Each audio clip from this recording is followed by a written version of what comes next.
Usually it was, I liked the recording and I would try and emulate what I heard in the recording. So for Hank Williams, there was so many recordings of different stuff that he did, and there's this one song, A Teardrop on a Rose, and it was a pretty shitty song.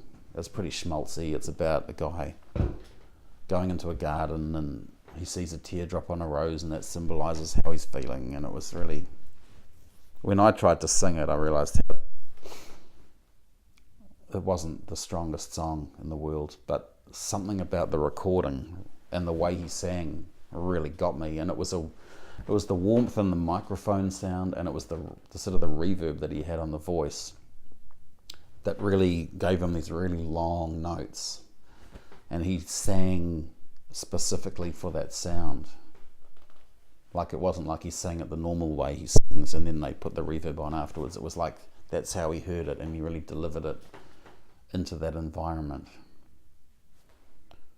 And I noticed that tripped me up quite a few times. Was I would hear a recording and think, wow, that's really, I want to do that. But then I realised, the song it's not the song doing that, it's something else.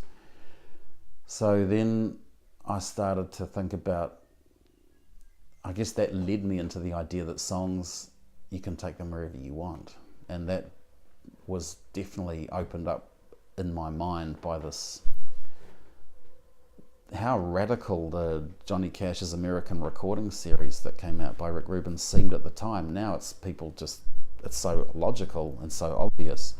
But this idea that you take a song and you deliver it really a different way was quite novel. It seemed to be novel, to me at least, and definitely it took other people by surprise as well. And that was kind of a revelation in a way, to hear, like, I just remember how amazed people were that he did a Soundgarden song, and then he did Nine Inch Nails song. And that was a moment when you realise, wow, take songs where you want. And that brought about some full circle as well of the idea of the songwriter as a different person to the singer.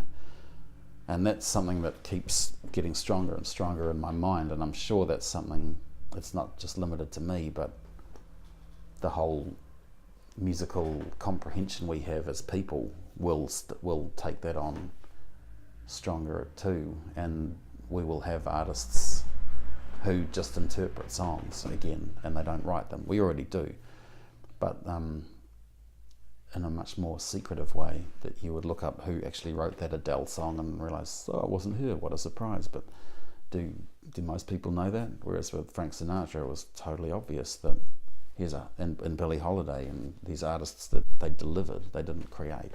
They created their own interpretation of something, but they hadn't written the song. And I think